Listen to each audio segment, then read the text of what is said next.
भरतपुर नामक गांव में गंगाराम नाम का एक पंडित रहता था। वो बहुत ही बुद्धिमान और ज्योतिषी था। उसके पास दूर दूर से लोग अपने भविष्य को जानने के लिए आते थे। गंगाराम अपने आसपास तथा दूर के गांव में पूजा पाठ करवाने जाता था। पंडित गंगाराम के 4 बच्चे थे जो बहुत ही छोटे थे। वे अपनी शिक्षा अपने माता पिता से ही ले रहे थे।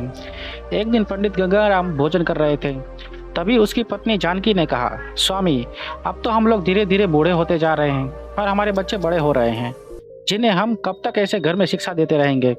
हमें अपने बच्चों को गुरुकुल में शिक्षा दिलवानी चाहिए, जिससे हमारे बच्चों का संपूर्ण विकास हो सके।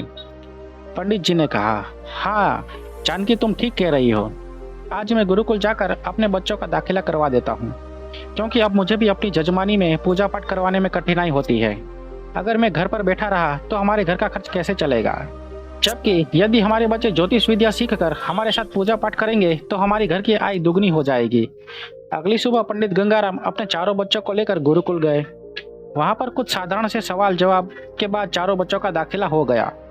चारों बच्चों ने खूब मन लगाकर ज्योतिष विद्या ग्रहण की और उनकी पढ़ाई पूरी हो गई। अब बच्चे अपने पिता की जजमानी में अपना हाथ बटाने लगे थे। पंडित जी के चारों बच्चों को तंत्र तथा ज्योतिष विद्या का अथाह ज्ञान हो गया, जिसके कारण उनकी ख्याति दूर दूर तक प्रसिद्ध हो गई थी। पंडित के बच्चों की प्रशंसा सुन उस राज्य के राजा उदय भान सिंह ने अपने दरबार में पंडितों के 4 बेटों को आने के लिए आमंत्रित भिजवाया। पंडित के बच्चों ने राजा का आमंत्रण पाकर अपनी बुद्धि का अभिमान करने लगे। चारों बेटे हंसते हुए कहने लगे, चलो आज राजा की हस्तरेखा को देखने चलते हैं। चारों भाई एक साथ जंगल के रास्ते से निकल गए। बीच जंगल में पहुंचकर चारों भाइयों ने एक मरे हुए शेर की खाल पड़ी हुई देखी। आगे और जाने पर शेर के अस्थि पंजर भी दिखाई दिए। सबसे बड़े भाई ने कहा, हम लोग पैदल जा रहे हैं, अगर हम इस शेर को जिंदा करके इसके ऊपर बैठकर राजा के महल में जाएंगे तो हमारी इज्जत और बढ़ जाएगी। मैं इस शेर को उसकी खाल और अस्थि पंजर से जोड़ सकता हूँ। दूसरे भाई ने कहा, मैं इसके अंदर रक्त संचार और शरीर को पहले जैसा बना सकता हूँ। तीसरे भाई ने कहा, मैं इसको तंत्र विद्या के माध्यम से जीवित कर सकता हूँ। चौथे भाई ने कहा, नहीं नहीं, हमें ऐसा नहीं करना चाहिए, हमें सीधे राजा के दरबार में जाना चाहिए, क्योंकि अगर शेर जिंदा हो गया तो वो हम चारों को मारकर खा जाएगा। उसकी बातों को सुनकर तीनों भाई जोर जोर से हंस पड़े और बोले, मेरे डरपोक भाई, अगर हम शेर को जिंदा कर सकते हैं तो उसको अपने अनुसार चला भी सकते हैं। शेर वही करेगा जो हम कहेंगे। सबसे छोटे भाई की बात किसी ने नहीं मानी और शेर की खाल अस्थि पंजर को इकट्ठा करके तीसरे भाई ने अपने कमंडल से जल निकालकर शेर को जीवित करने के लिए मंत्रों का उच्चारण करना शुरू करने ही वाला था कि सबसे छोटे भाई ने कहा, रुको, मैं पेड़ पर चढ़ जाता हूँ, उसके बाद शेर को जिंदा करो। सबसे छोटा भाई पेड़ पर चढ़ जाता है और तीनों भाई अपनी तंत्र विद्या से शेर को जिंदा कर देते हैं। शेर दहाड़ मारकर उठ खड़ा होता है। वह अपने सामने तीनों भाइयों को देख उन पर टूट पड़ता है, तीनों को मारकर खा जाता है। यह सब पेड़ पर चढ़ा हुआ छोटा भाई देख रहा होता है। वह बहुत दुखी होता है। शेर के जाने के बाद छोटा भाई पेड़ से नीचे आकर देखता है तो सिर्फ हाड़ मांस के लोथड़े पर दिखते हैं। वह तेजी से अपने घर की तरफ भागता है और घर जाकर सारा दृष्टांत अपने माता पिता को सुनाता है। देखते ही देखते पूरे गाँव में हाहाकार मच जाता है।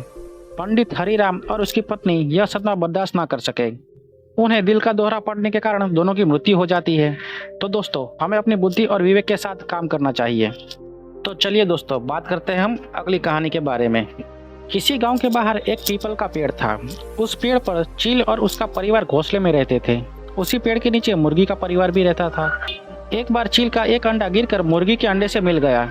मुर्गी अपने अंडे की तरह चील के अंडे की भी देखभाल करती और उसे अपना ही समझती थी, क्योंकि उसके दोनों अंडों में कोई फर्क समझ नहीं आ रहा था। कुछ समय बाद चील के अंडों से चूजे निकल आए।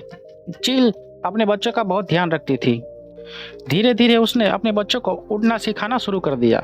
देखते ही देखते चील के सारे बच्चे आकाश की ऊंचाइयों को छूना शुरू कर दिए। चील के बच्चे अपनी दूरदृष्टि वाली आंखों तथा शक्तिशाली पंजों से शिकार करना सीख चुके थे। उसी पेड़ के नीचे मुर्गी के बच्चे बड़े होकर कीड़े मकोड़े खाना, बाग लगाना, खुदकना आदि करते थे, जबकि मुर्गी के बच्चे बहुत ऊपर नहीं उड़ पाते थे। वे कुछ ही दूर तक उड़ते और फिर से जमीन पर बैठ जाते थे। अधिकतर मुर्गी के बच्चे अपने पैर से चलकर जाते थे। वे अपने पंख के सहारे उड़ने की कोशिश भी नहीं करते थे। उन्हीं बच्चों में चील का बच्चा भी वही कर रहा था जो अन्य सभी मुर्गी के बच्चे कर रहे थे। एक दिन चील पेड़ के ऊपर बैठा था और नीचे मुर्गी के बच्चे को देख रहा था। अचानक चील की नज़र नीचे चल रहे चील के बच्चे पर पड़ती है। वो देखते ही कि हमारा बच्चा मुर्गी के बच्चों की तरह कीड़े मकोड़े खा रहा है। वह फुदक फुदक कर चलते हुए और सभी चूजों की तरह बाग लगा रहा है। यह सब ऊपर से देख रहे चील को याद आया कि यह तो हमारे गिरे हुए अंडे से निकला हुआ बच्चा है। चील को बहुत आश्चर्य हुआ कि हमारा बच्चा किस संगत में पड़ गया है, जिसके कारण हमारा बच्चा वहाँ के रहन सहन को अपना चुका है, जबकि हमारे बच्चे का जन्म आसमान की ऊंचाइयों को छूने के लिए हुआ था। अपने शक्तिशाली पंजों और तेज दृष्टि से अपने मनपसंद शिकार करने के लिए हुआ था। चील मन ही मन बहुत ही दुखी होकर सोचने लगा। चील ने अपने घर के मुखिया को सारी बात बता दी। घर के मुखिया ने कहा, घबराओ मत, यह बच्चा हमारा है, इसीलिए हमें मुर्गियों से बात करनी चाहिए। चील ने ठीक ऐसा ही किया। उसने मुर्गी के बच्चे और अपने बच्चे के बीच में अंतर करके भी दिखाया। चील की बात से मुर्गी सहमत हो गई। उसने उसके बच्चे को वापस कर दिया। चील और उसके परिवार के लोगों ने अथक प्रयास के कारण उसका बच्चा धीरे धीरे आसमान की ऊंचाइयों को छूने लगा। वो अपने पंजों के बल पर बड़े बड़े शिकार करने लगा। यह सब देख चील और उसका परिवार खुशियों से भर गया। तो दोस्तों, जैसी संगत वैसी रंगत, इसीलिए हमें अपने परिवेश को अच्छा रखना चाहिए।